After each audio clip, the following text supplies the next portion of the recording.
Hey, good afternoon, everybody. How is everyone? I hope everybody will fill in the chairs and kind of come a little closer. We don't have a microphone today, and I'm not sure if all of our guests and dignitaries speak as loudly as I do. So if you could step up, fill in the areas here. My name is Joe Domilovitz. I'm the town manager here in Hamilton. I am very, very excited to have this event start today. The town of Hamilton started investigating making improvements to this building in 2016. And that was 2 years before I got hired. So it's been a while. Been a minute, as the kids said. I want to tell you a couple things about the building because Cindy did a great job of giving me some facts that I didn't know. This building was built in 1896 by Cuban architect Ernest Miguel Antonio Machado. He's done some other buildings like the Manchester Yacht Club and the building that now houses New England Biolabs. His designs are predicated upon the idea of community. And this has certainly been a community building since it was built. When it opened in 1896, the American flag that hung up there only had 45 stars on it because Utah had just become the 45th state. So it's been here for a long time. It's done a lot for our community. Our goal here is to make the building ready to do another 150 years. And we've got a lot of important people that helped us out with that. I really quickly want to say thank you to some of the people that are here. We have our Hamilton Environmental Impact Committee is here. We have folks from DOER, National Grid. Much of our staff is here. They're very much excited and looking forward to doing this. We have our partners from Campbell Construction. We have our partners from ESG. And we have Senator Mustar and Representative Kristen Kasner. And, of course, Joanne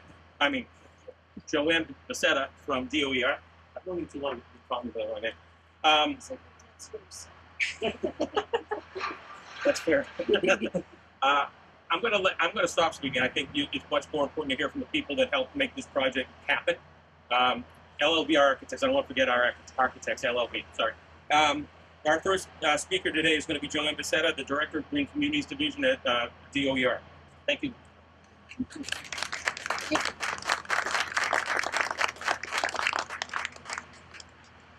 This is great. Can you hear me? Higher. All right.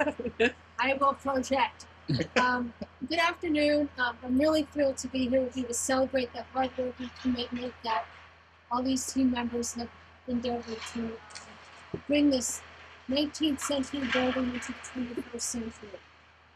The Green Communities team, along with the rest of the Department of Energy Resources, is excited to highlight this type of work that our cities and towns across the state of Oregon. We've worked hard over the years to partner with Hamilton, Wenham, and we have 298 green communities now, so we're very, very happy to continue to support them. I've been with the program since it began 15 years ago, starting in the position that is currently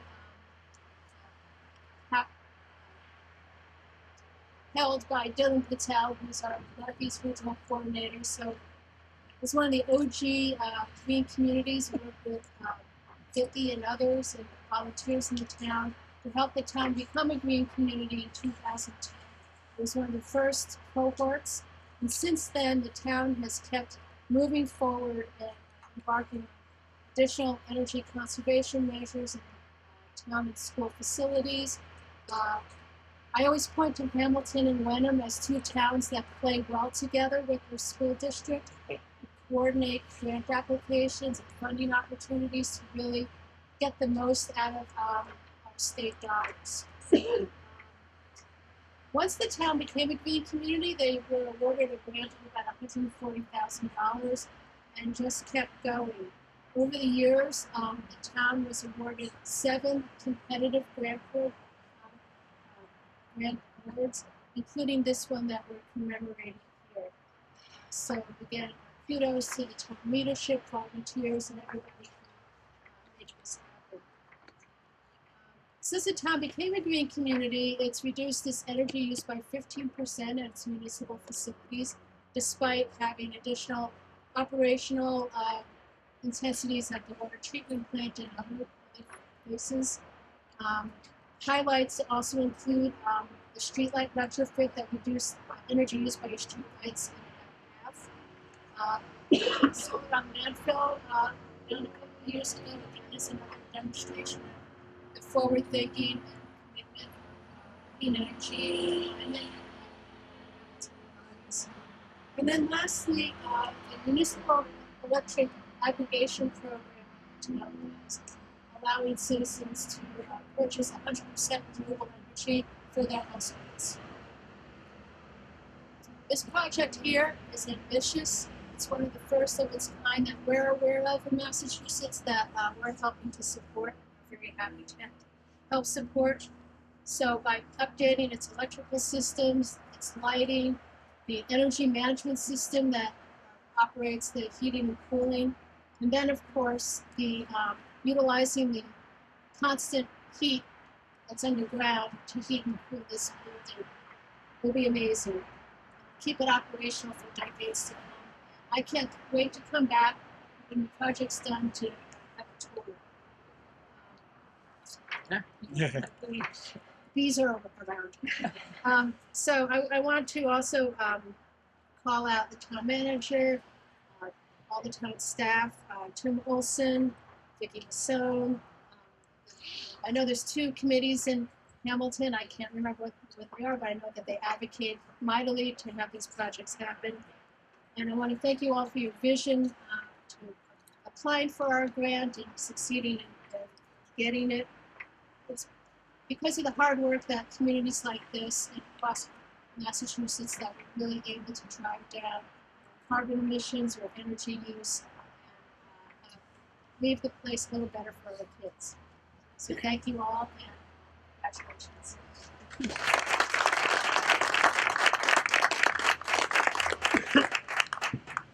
Right.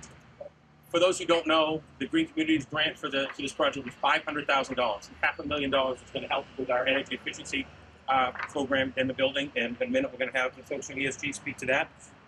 First, I also want to recognize Jay Butler from our CPC. He'll be speaking at the end of our program. He's the chair of our CPC, and the CPC has given over $4.5 million. $6.5 million. Sorry, $6.5 million. $6.5 million to this project. And I also want to thank Tom Myers of our select board for being here today. Having these events in the middle of the day makes it hard for our select board. We work full time, but Tom was able to sneak free for a few minutes, and we appreciate him being here. Next up is Jonathan Taylor of LLB Architects. LLB has been on this project, I think, since before I became town manager. So we're happy that they've been persistent. Jonathan, come on up.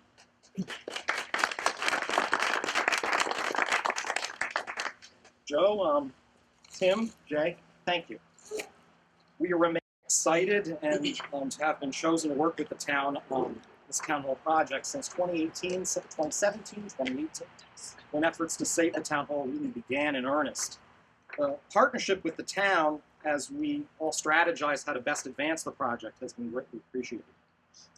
The full LLB team also includes some consulting engineers whose efforts complemented ours and made for a well-rounded project effort.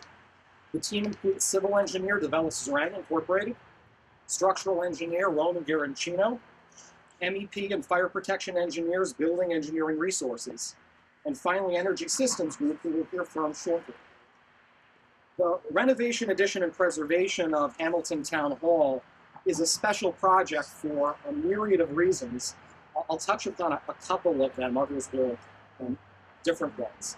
But before I talk about the preservation scope, I would be remiss, and I appreciate Joe mentioning the original architect and the high level of what we're trying to preserve and here, which is particularly the heritage of this 1895 to 98 colonial revival edifice, designed by architect Ernest M.A. Machado and built by Pittman and Brown. The first town meeting was held here on March 8th, 1898. An early town library was established in one wing. The town hall is a central feature of your historic district, established in 1972. Surprisingly, the building has seen little significant renovation in its 125-year-plus history, which makes working on it even that much more special. The project's interior and exterior repair, restoration, and preservation scope includes deferred maintenance and reversing prior modifications, such as a restoration of the north entrance to my right or left, removal of the non-historic side wall exhausts and related chimneys on the backside of the building.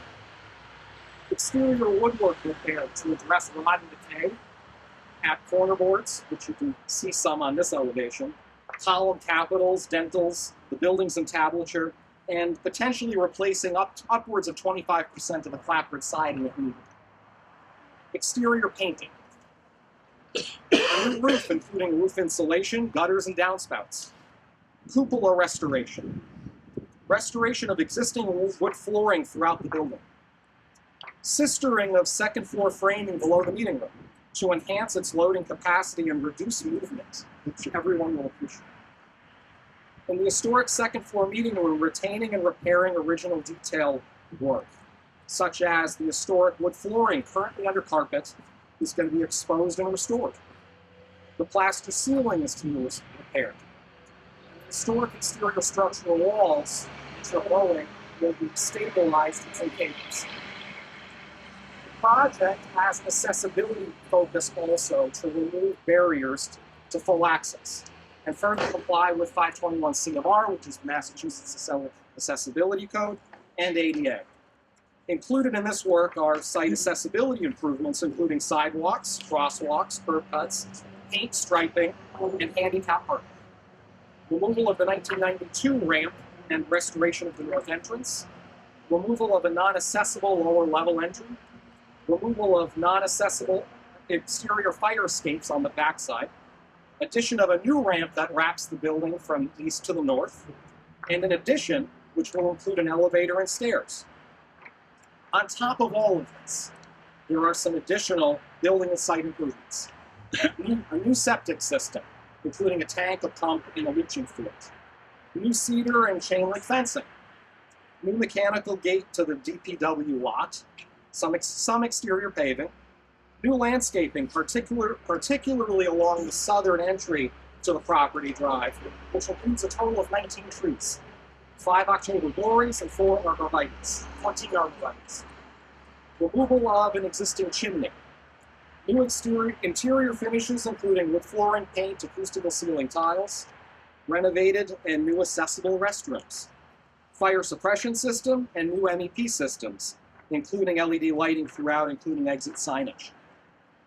Overall, the project sets the stage for the next 125 years, providing refreshed town offices with a reimagined layout within the historic town hall and a reimagined accessible central meeting room for the 21st century. The project's come a long way since 2018 or Jay's email in 2016 when the design phase may officially be complete now. The project is funded, but the work really now begins. We look forward to the upcoming team effort over the next year with Campbell Construction Group, which will get us to that completed project that we envision and we're celebrating today. So congratulations to all, to the town of Hamilton on today's significant and important milestone, and thank you.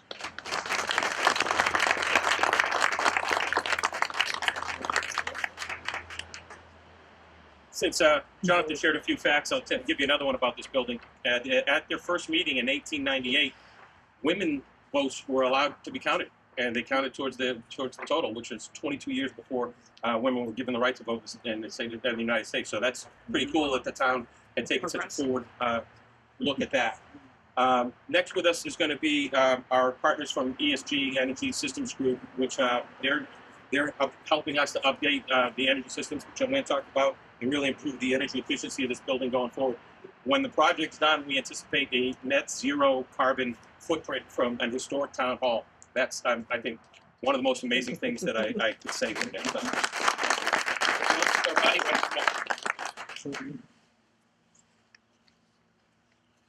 Thank you, Joe. A beacon for the region. The town of Hamilton's vision and commitment to achieving a net zero project here at this historic town hall is a remarkable example of what a forward-thinking community can accomplish. The project not only demonstrates leadership and sustainability, but also highlights how innovation can preserve and enhance a cherished landmark for future generations. Energy Systems is proud to be a partner. We're installing, as Joanne and others have mentioned, 5 major energy systems here. At the cornerstone is a geothermal heat pump system which will provide heating and cooling to the building, basically decarbonizing it, removing the gas-generated heating that was required. We'll have a complete building management system, a web-based control system to support that. We're going to have energy recovery ventilation to promote indoor air quality in an efficient way. A 36 kW solar project will be built on the DPW new roof and piped underground underneath to be net zero. And finally, top it off, we've got smart lighting, LED affinity lighting, and integrated controls. You've heard some of the funding, and DOER and Green Communities has the foresight last year or so to start a decarbonization program.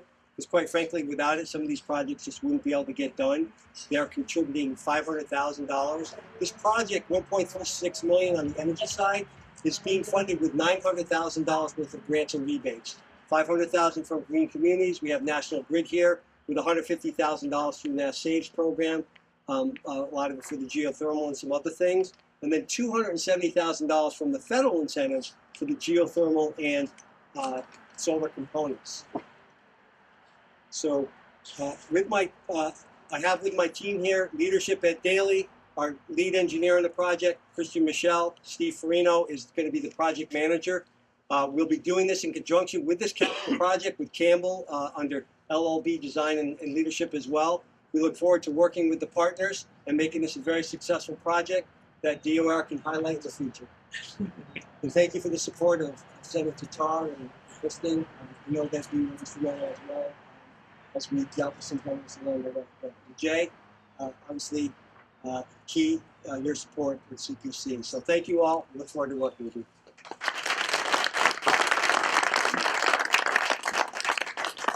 And we've really been fortunate with all the people that have agreed to work with the town of Hamilton on this project and how willing they were to work together. LLB was on board here since 2017. We didn't bring ESG in until 2 years ago, year and a half ago. And their willingness to just have ESG come in and be part of the team. And then Campbell, when they did the job, understanding what was going to be needed for collaboration, coordination, I really appreciate all of the professionals on their help in this project. I also really appreciate the help and input of Representative Kasner and Senator Tar, because a big component of the energy side was getting solar included on the DPW roof, and that solar project had been kind of stuck in a study with the utilities for, we had trouble getting it out. So the HEIC let us know what was going on. Vicki let me know what was going on. We told Senator Tar and Rep. Kasner, and they got to work working with National Grid to get that project, our project, taken out of the study so that the whole project could move forward in the same time frame. So that's huge. Kristen isn't just our state rep; she's one of us. She lives here in town, and we want to ask Kristen to say a couple words. Thank you.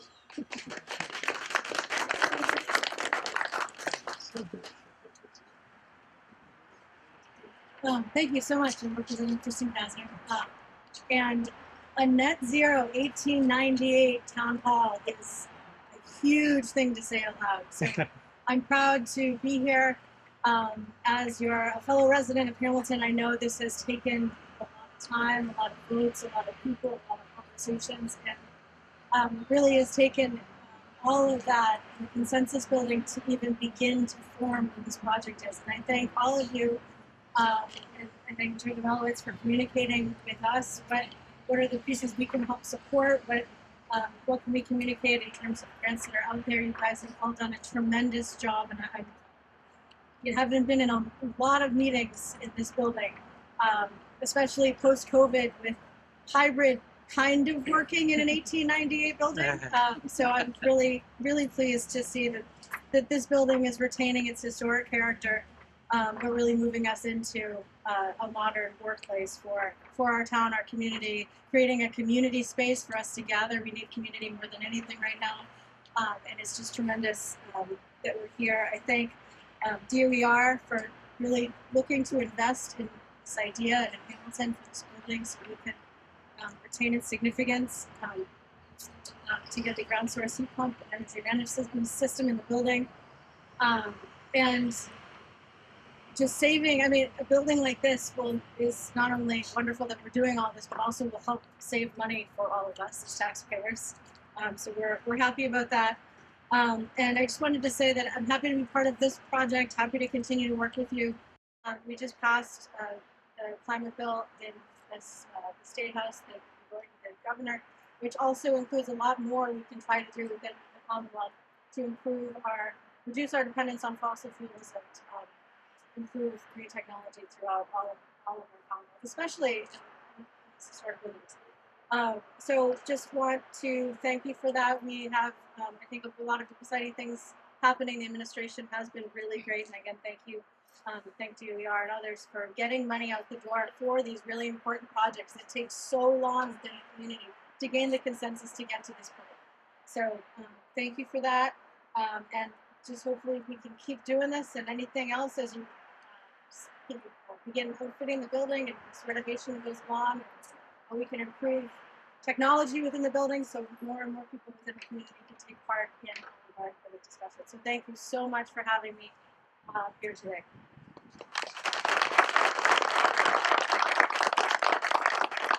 All right, our next speaker doesn't really need an introduction. He doesn't live here in town, but he may as well. He's here so often. Senator Brewstar has been a big partner for the town of Hamilton at the state legislature for a very long time. We very much appreciate his efforts on our behalf, and we'd like to have him come up and say a few words.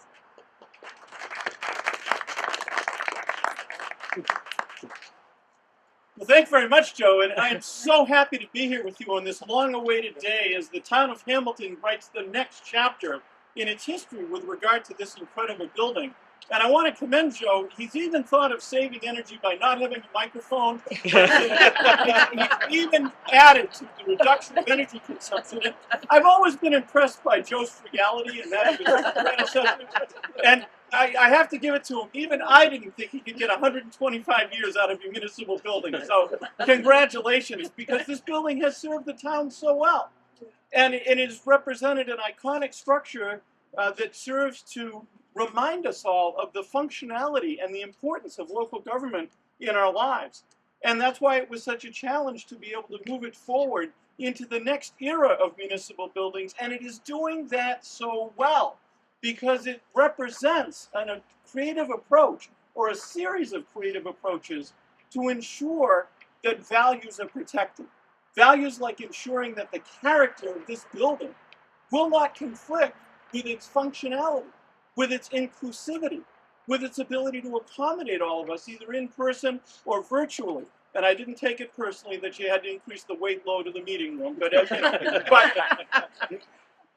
the fact is, it's a real challenge when you take a building like this and you say that we're going to make sure that it's energy efficient, that it has geothermal heating, that it has electricity that's generated by the power of the sun. And at the same time, it will still feel the way that it has felt for 125 years. It's a real challenge to make sure that the building has its same character, but that everyone can feel comfortable walking through its doors or connecting through it electronically. It's a real challenge to be able to say that so many dimensions of this project are going to be woven together into a cutting-edge leading initiative. But that's what's happening. And it's happening because of the leadership of this town. It's happening because we have a proactive state government that wants to partner with the town. It's happening because the town, through town meeting, stepped up to the plate and invested in this very project. So today, we have a lot to celebrate. And we celebrate the fact that as we in our society struggle with many of the things that are represented here today, we're going to have a building that's going to remind us.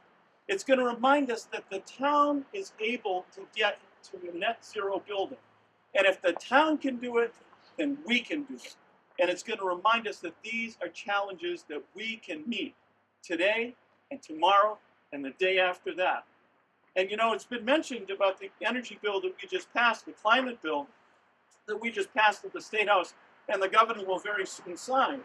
And one of the things about that bill that's important is it emphasizes the decentralized local production of renewable energy sources. And it emphasizes municipalities being able to accelerate the process for that to happen. Well, look what's happening here. A process that got accelerated. I know that some might not think that it was accelerated, but by government standards it was.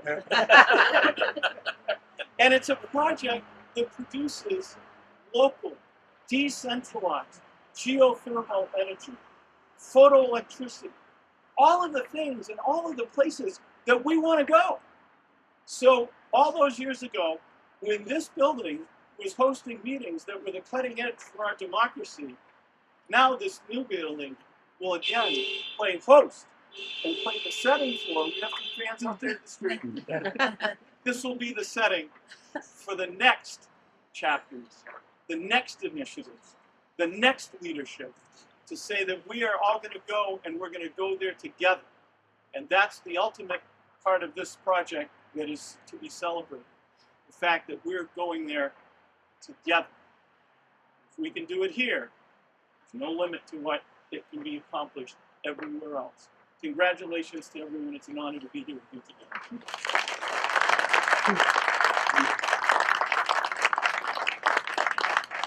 All right, we're almost done with the speaking portion of our program here.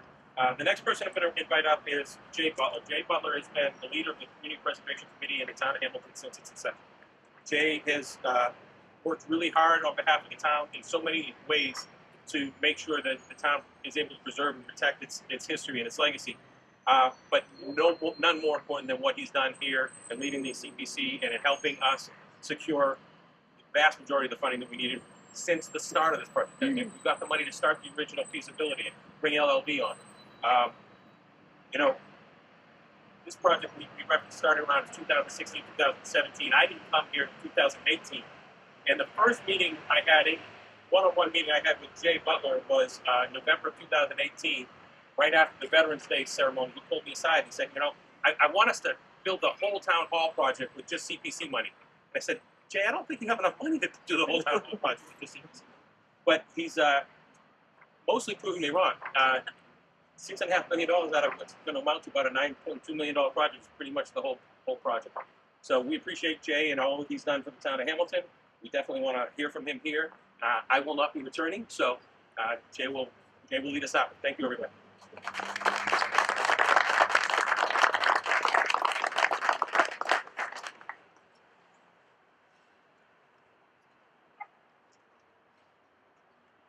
Finally, we're here.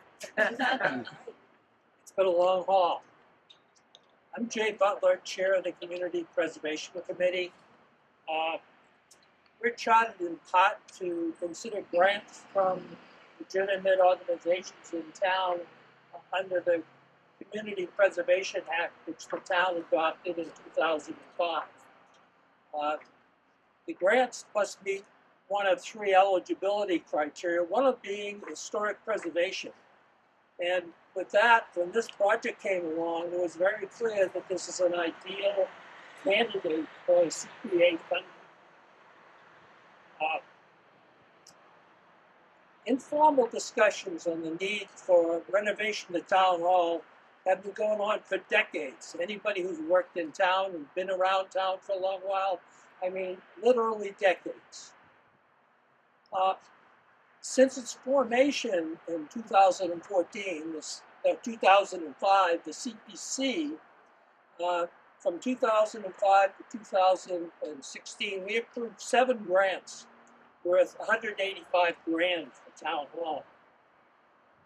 Unfortunately, these were piecemeal solutions to a rapidly deteriorating building. In the fall of 2016, at the special town meeting, it was the first proposal to do something to renovate the whole building. It was a $6 million proposal with a $250,000 CPC grant, and then the town was going to be asked for another $300,000. I had the unfortunate situation of I presented the CPC grant first. It was beaten down almost unanimously, and that's never happened. We've never had a CPA grant refused by town hall. It turns out that the subsequent warrant article to ask money from the town was even removed from the consideration. The upshot of that vote at that town meeting was that not only did the town feel it was too expensive, but more so, there was no citizen design committee. We had used such a committee for the safety building, the Hamilton Wyndham Library, the high school, middle school project, but here we are with a large project for this building, and there was no such committee. The select board subsequently appointed a town hall building committee in January of 2017. I see Mike Toomey over there as one of the longest serving members of that committee, and our DPW director, Tim Olson, was heavily involved in the sign as well. Thus, the formal effort to make this project started in January of 2017. And as they say, the rest is history. There's been a series of different floor layouts and different iterations. I see Drayton's there from LLB and architects there. I don't know how many tens and tens, maybe 100 different iterations of design we had to go through in the ensuing years. When we completed the designs around 2020, we went to the voters to ask for debt exclusion. It was turned down for $4.7 million.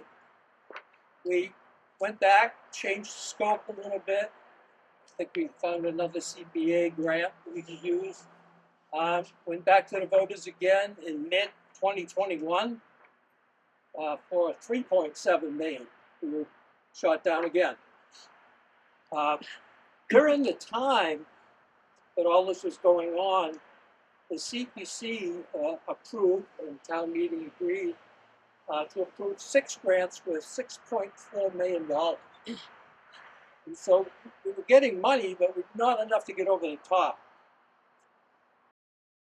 At this point, the total funding secured for this project is $9.8 million, of which the $6.5 million in CPA grants represents 66% of the total. Since 2005, when the CPC was formed, Town Hall has been the recipient of grants equal to $6.7 million of the $15.6 million grand total of all grants we approved during that time. In fact, 43% of all CPA grants that have been approved in town went to Town Hall. As we enter the construction phase, the $5.5 million of the approximate $7.4 million in construction costs will be financed by CPA grants. This will be done via 20-year municipal bonds that will be funded, paid back via CPC reserves. That is barring any significant findings hidden behind the walls of this largely untouched building. We hope that's not the case. In summary, use of CPA funds for this project has been critical to the success of the effort, and the successful conclusion will no doubt be heralded as a premier example of a CPA-funded historic preservation project. Since I'm the last speaker on the dais today, I'd like to thank you all for coming and let the renovations begin. Thank you.